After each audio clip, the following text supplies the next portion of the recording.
If you are new to my channel, do subscribe it and make sure to hit the bell icon so that you would not miss any of my upcoming videos.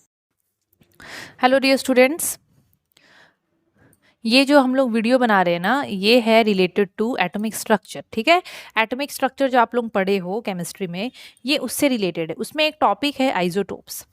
अब मैं जो book follow कर रही हूँ और मैं sure हूँ कि बहुत सारे बच्चों लोगों के टॉपिक मतलब कोर्स में ये चीज़ नहीं होगा। आइसोटोप्स बहुत ही लिमिटेड होगा, किसी किसी बुक में मेंशन कर दिया हो गया होगा।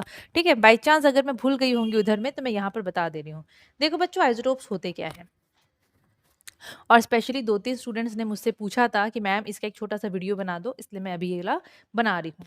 तो देखो बच्चों, आइसोटोप्स होते क्या है। अब आपको पता है कि एक एलिमेंट जो होता है, एलिमेंट बहुत सारे छोटे छोटे छोटे छोटे एटम से बने रहते हैं। ठीक है, बहुत सारे छोटे छोटे एटम से बने रहते हैं। ठीक है, आप लोग पढ़े हो कि एक एलिमेंट के अंदर जितने भी एटम होंगे सारे एटम सेम होते हैं। आप लोग पढ़े हो ना, एक एलिमेंट के अंदर, जैसे कि गोल्ड का बात करूंगी, तो गोल्ड के अंदर में जितने भी एटम्स हैं सब सेम हैं। आप लोग ये चीज़ पढ़े हो। ठीक है, अगर मैं बात करूंगी कार्बन का, कार्बन किस में पाया जाता है? कार्बन पाया जाता है बच्चों, आप लोग जो पेंसिल यूज़ करते हो ना, पेंसिल का जो लिड रहता है उसमें, और कोयला में पाया जाता है कार्बन। ठीक है, डायमंड में पाया जाता है कार्बन। तो अगर मैं कार्बन का बात करी, तो कार्बन एक एलिमेंट है। कार्बन के अंदर में बहुत सारे एटम्स पाए जाते हैं, बहुत सारे। और हम लोग क्या पढ़े हैं कि कोई भी एलिमेंट के अंदर में जितने भी एटम्स होते हैं सब एक जैसे होते हैं, सब सिमिलर होते हैं, सब एक जैसे होते हैं, पढ़े हैं ना। लेकिन बच्चों ऐसा नहीं होता है, ये आप लोग पहली बार सुन रहे हो।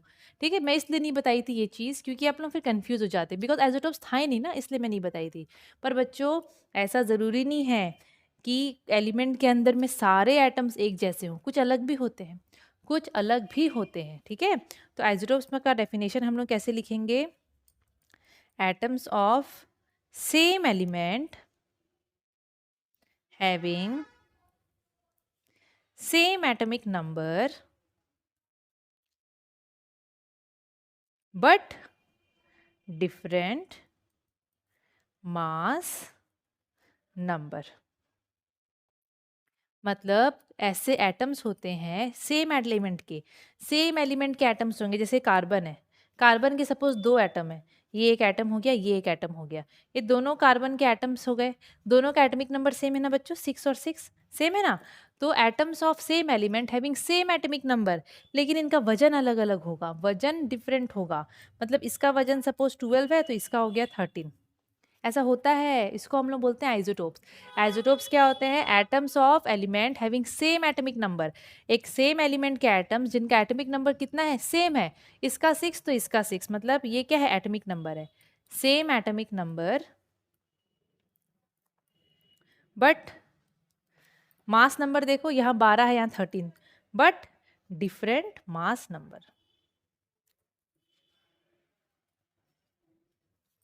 But different mass number. तो यहाँ पर आप लोग नंबर ऑफ न्यूट्रॉन्स भी निकाल सकते हो। कैसे? इस केस में नंबर ऑफ न्यूट्रॉन का फॉर्मूला याद है? ए माइनस जेड। ए यहाँ पर है 12 माइनस 6, दैट मीन्स 6। इस केस में A minus Z, 13 minus 6 that is 7। तो यहाँ पर दोनों का नंबर ऑफ न्यूट्रॉन अलग है, इसीलिए इनका वजन अलग है। इसमें 6 है, इसमें 7 है, इसीलिए इसका वजन 12 है, इसका वजन 13 है। समझ में आया? तो इसको हम आइसोटोप्स बोलेंगे। एग्जाम्पल आता है आइसोटोप्स का, तो आप ये एग्जाम्पल दे सकते हो। एक और एग्जाम्पल है N7 N7, मतलब नाइट्रोजन के भी आइसोटोप्स होते हैं। नाइट्रोजन के 2 आइसोटोप है, एक हो गया 14 वाला, एक हो गया 15 वाला। मतलब atoms of same element having same atomic number but different mass number. Hydrogen तो सबसे इंपॉर्टेंट है। हाइड्रोजन के 3 आइसोटोप्स होते हैं, एटॉमिक नंबर सबका सेम होगा। आइसोटोप्स का डेफिनेशन में ही है, आइसोटोप्स का मीनिंग ही है अलग अलग एटम है लेकिन एटॉमिक नंबर सेम, और एक ही एलिमेंट के ही आइसोटोप्स होते हैं, याद रखना। हाइड्रोजन है तो हाइड्रोजन का ही देखो तीन अलग अलग आइसोटोप्स है। तो यहाँ पर एटॉमिक नंबर सबका सेम है लेकिन मास सबका अलग है, मास सबका अलग है। समझ में आया? तो ये तो ऐसे क्वेश्चन आ सकता है कि हाइड्रोजन के कितने आइसोटोप्स होते हैं, तो 3। ठीक है, नाइट्रोजन का बता दिया आपको, और क्या है? तो आइसोटोप्स में बच्चों यही है। लोग स्क्रीनशॉट लो, कहाँ से समझोगे क्या है। ये डेफिनेशन है। क्लोरीन के भी होते हैं 2 आइसोटोप्स। ये हाइड्रोजन वाला है, सो सीधा लिख लेना आप लोग।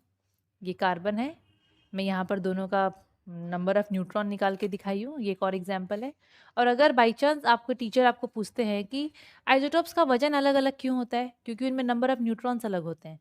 यहाँ पर नंबर ऑफ़ न्यूट्रॉन 6 है, यहाँ पर 7 है, इसीलिए इनका वजन अलग है, डिफरेंट है। क्लियर?